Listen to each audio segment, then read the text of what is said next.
Hi! In front of me is ALCATEL 3T1040, and today I would like to show you how you can manage automatic screen rotation on this device.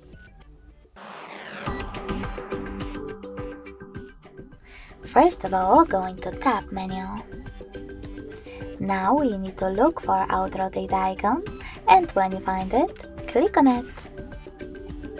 As you can see, mine is now gray and it has a padlock. That means that auto rotation is disabled.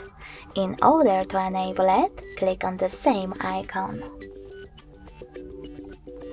You can also go into settings instead and select display option. After that, click on this blue sweater next to auto rotate screen to switch it off or on.